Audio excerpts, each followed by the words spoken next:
What do leaders need to know today and consider about the emergence of industry-wide platforms and ecosystem-based competition? There's a couple elements there, and I've been writing about platforms in one form or another for about 25 years. At one level, everybody wants to be a platform. Everyone wants to be the next Microsoft or Amazon or Google and have other companies building around them.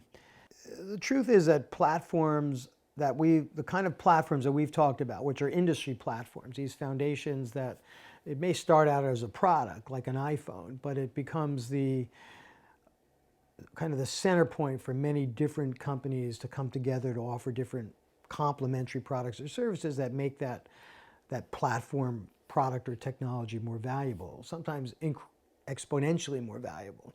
So it's a goal everybody wants to achieve. There's only a small number of companies that will ever really achieve those positions. So everybody can't be a platform.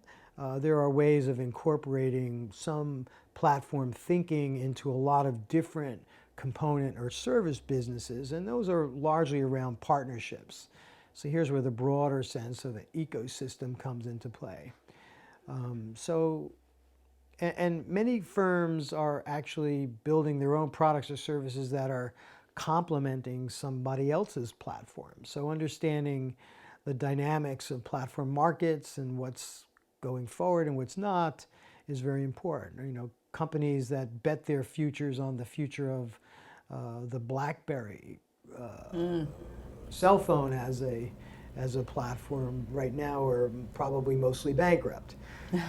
Or even those that work too closely with Nokia, which at one time was dominating the world, or even Microsoft at different levels. So it's important to understand platforms for most of the world, because the world really revolves around a whole set of platforms, whether they're software, whether it's rechargeable battery technologies and swapping battery systems or hydrogen fuel cells. I mean, these are all different kinds of platform technologies that are driven by network effects and standards. And so managers really need to understand this world. They need to understand that not everybody can be a platform. Sometimes it's much better to be a complementer.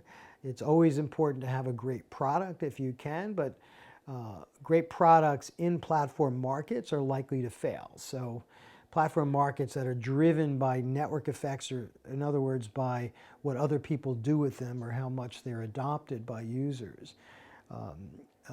That requires companies to think about usage adoption or complements or partnerships, and it may involve some compromises in what they design. So there's a lot of things that many companies, if not most companies, need to think about in terms of platform dynamics. But not everybody can be a Microsoft or an Apple, right?